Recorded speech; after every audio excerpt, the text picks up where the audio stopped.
고난 너머에 더 큰 고난이 기다린다 할지라도 오직 하나님만을 신뢰하십시오. 여러분의 영혼의 시력이 회복되기를 마음이 없는 시청자가 아니라 우리는 예배자가 되어야 됩니다.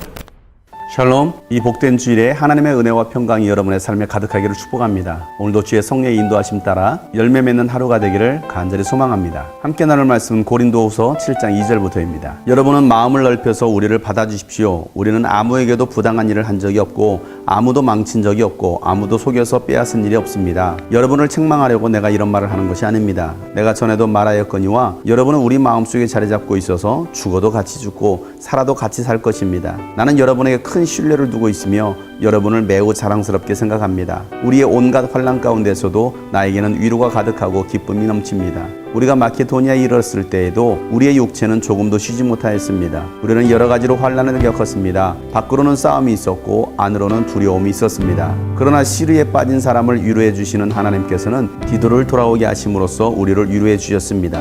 그가 돌아온 것으로만이 아니라 그가 여러분에게서 받은 위로로 우리는 위로를 받았습니다. 여러분이 나를 그리워하고 내게 잘못한 일을 뉘우치고 또 나를 열렬히 변호한다는 소식을 그가 전해줄 때에 나는 더욱더 기뻐하였습니다. 내가 그 편지로 여러분의 마음을 아프게 했더라도 나는 후회하지 않습니다. 그 편지가 잠시나마 여러분의 마음을 아프게 했다는 것을 알고서 후회하기는 하였지만 지금은 기뻐합니다. 그것은 여러분이 아픔을 당했기 때문이 아니라 아픔을 당함으로써 회개에 이르게 되었기 때문입니다. 여러분이 하나님의 뜻에 맞게 아파하였으니 결국 여러분은 우리로 말미암아 손해를 본 것은 없습니다. 하나님의 뜻에 맞게 마음 아파하는 것은 회개를 하게 하여 구원에 이르게 하므로 후회할 것이 없습니다. 그러나 세상 일로 마음 아파하는 것은 죽음에 이르게 합니다. 보십시오. 하나님의 뜻에 맞게 마음 아파함으로써 여러분에게 얼마나 많은 변화가 일어났습니까? 여러분이 나타내는 그 열성, 그 변호, 그 의분, 그 두려워하는 마음, 그 그리워하는 마음, 그 열정, 그 응징은 참으로 놀라운 것입니다. 여러분은 그 모든 일에 잘못이 없음을 보여주었습니다. 그러므로 내가 여러분에게 편지한 것은 남에게 불의를 행한 사람이나 불의를 당한 사람 때문이 아니라 우리를 위한 여러분의 간절한 마음이 하나님 앞에서 여러분에게 환히 나타나게 하려는 것입니다. 그래서 우리는 위로를 받습니다. 또한 우리가 받은 위로 위에 디도의 기쁨이 겹쳐서 우리는 더욱 기뻐하게 되었습니다. 그는 여러분 모두로부터 환대를 받고 마음의 안정을 얻었던 것입니다. 내가 여러분을 두고 디도에게 자랑한 일이 있었는데 여러분이 나를 부끄럽게 하지 않았습니다. 우리가 여러분에게 모든 것을 진실하게 말한 것과 같이 우리가 여러분을 두고 디도에게 말한 자랑도 진실한 것으로 드러났기 때문입니다. 디도는 여러분 모두가 두렵고 떨리는 마음으로 자기를 영접하고 순종한 것을 회상하면서 사랑하는 정을 더욱더 여러분에게 기울이고 있습니다. 나는 여러분을 온전히 신뢰할 수 있게 된 것을 기뻐합니다.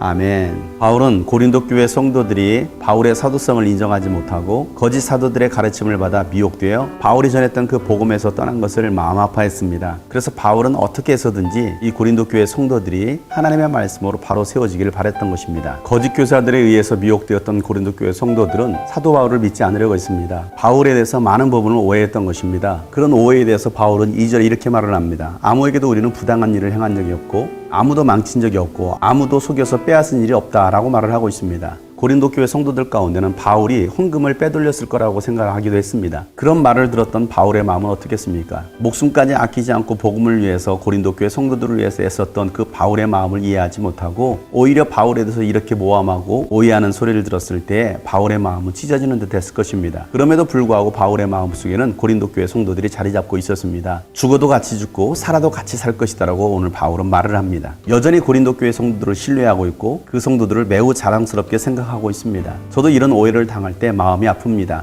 교회 안에서 일어나는 많은 어려움들이 있을 때마다 안타까울 때가 많이 있습니다. 그럼에도 불구하고 저는 여전히 성도들을 사랑하고 제 마음속에는 성도들이 있을 뿐만 아니라 때로는 아픔을 주고 나간 성도들조차도 여전히 그 성도들이 다시 돌아오기를 바라는 마음은 변함이 없습니다. 바울은 복음을 전하면서 수많은 어려움들을 당했습니다. 밖으로는 싸움이 있었고 안으로는 두려움도 있었습니다. 그러한 상황 속에서도 하나님은 여전히 위로해 주시는 분이십니다. 바울은 고린도 교회 성도들에게 눈물로 편지를 쓰며 그들이 회개하고 하나님께로 다시 돌아올 곳에 대해서 고린도 교회에 편지를 써서 디도 편에 보냈던 것입니다. 그리고 디도는 고린도 교회 성도들의 소식을 가지고서 바울에게 다시 돌아왔습니다. 디도로부터 전해 들었던 소식은 그 편지를 읽고 고린도 교회 성도들이 뉘우치고 회개했다라는 것입니다. 다시 변화가 일어나고 있었고 바울을 열렬히 환호하며 응원했던 것입니다. 그래서 바울은 하나님의 뜻에 맞게 아파하는 것은 결코 손해가 아니다라고 말을 하고 있습니다. 왜냐하면 하나님의 뜻에 맞게 아파하는 것은 회개하게 하고 구원에 이르게 하기 때문입니다. 그러나 우리가 세상 일로 마음 아파하는 것은 결코 우리에게 유익이 없습니다. 우리를 죽음에 이르게 합니다. 하나님의 뜻에 마음 아파하는 것은 우리를 살게 합니다. 우리로 많은 변화가 일어나게 하는 것입니다. 여러분은 하나님의 뜻에 맞게 아파하십니까? 아니면 세상 일로 마음 아파하십니까? 디도를 통해서 고린도 교회 성도들의 변화의 소식을 들었던 바울은 위로를 받고 기뻐합니다. 바울이 눈물로 써서 보냈던 그 편지가 그들에겐 독이 아니라 오히려 그들에게는 유익이 되었던 것입니다. 오늘 저도 그러한 마음으로 성도들에게 하나님의 말씀을 전합니다. 때로는 하나님의 말씀 때문에 성도들이 아파하는 그 마음을 볼 때에 하나님께서 그들의 삶을 변화시키시고 그들을 새롭게 하실 것을 기대합니다. 그러면서 저 또한 마음이 아픕니다. 그러나 우리가 하나님의 말씀으로 새로워질 때에 하나님은 우리에게 새로운 기쁨을 주실 것입니다. 바울이 고린도 교회 성도들을 끝까지 신뢰했던 것처럼 저도 여러분을 끝까지 신뢰합니다. 여러분은 저의 기쁨이 되고 저의 자랑입니다. 오늘도 그 주님의 말씀을 붙들고 다시 일어서서 힘있게 복음을 위해 살아가는 여러분의 삶이 되기를